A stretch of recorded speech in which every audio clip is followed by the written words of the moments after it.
So continuing, we have here the really apical view, and now we have the apical 4-chamber view. And now we can also measure the left ventricular at left atrial volume.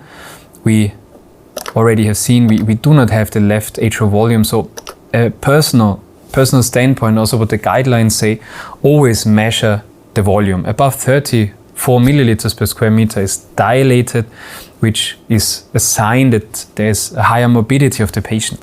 In this case, we will first, with strain, we will also evaluate the volume. We first measure so that you see how the measurement is actually done, and it's in the range of 33 square centimeters. You do not measure here the pulmonary or the pulmonic veins, and also the left atrial appendage you do not measure. So we continue. We have here several measurements, and we also can already start with measuring the left atrial strain. In this case, in atrial fibrillation, we have one measurement we actually can use, and that's the LASR, the left atrial strain in the maximal dilatation, the reservoir strain, and we have to pinpoint the septal, the lateral part, and the left atrial ceiling, and here we have probably the best signal. So I adjusted it a little bit because here it was not really measuring the pixels but just the blood flow, which is not entirely correct. Overall, with good image quality, most likely you do not have to adapt those measurements. So it's a very good, very robust measurement made by the machine itself. So with the 6%, we are in a range which I think is okay.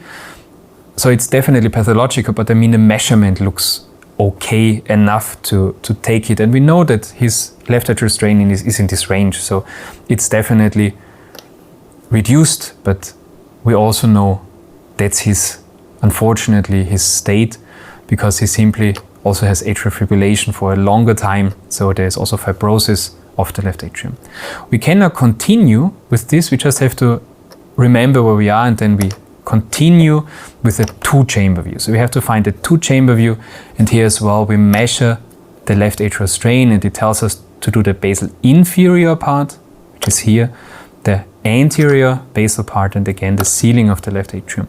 And we evaluate the region of interest. This is this thin line, so this thin area, and it looks quite nice. So we can measure left atrial strain as well.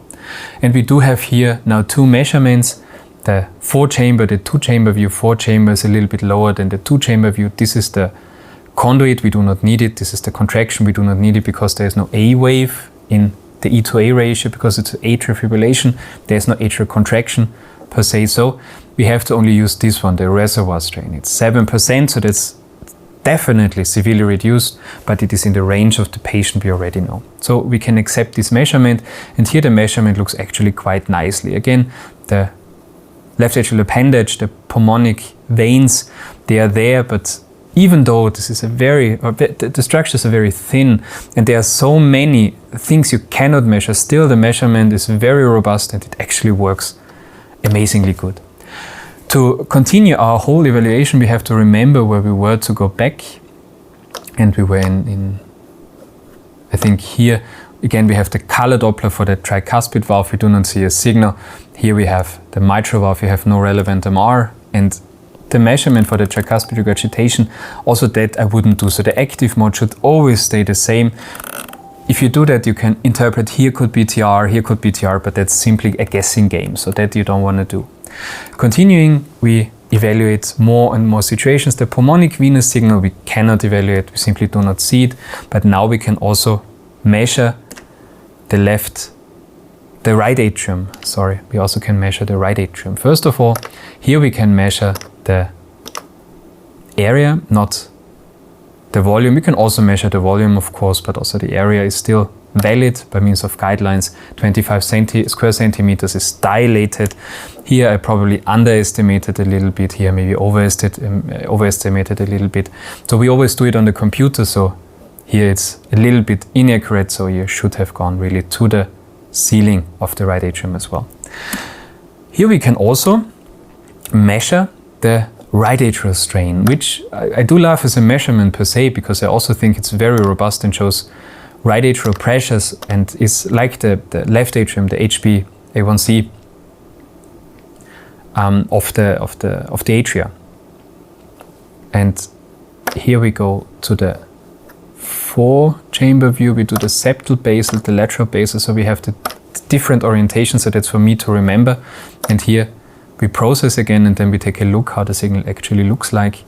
And that seems relatively valid. So here probably it's not optimal, but the curve also looks not that optimal, but I think as it is in the range of this patient, that's what we are going to go for. Of course, you can also adapt it a little bit, go a little bit down, but not too far down. It really has to be in that area so that you have the anchor points where the machine knows how to measure.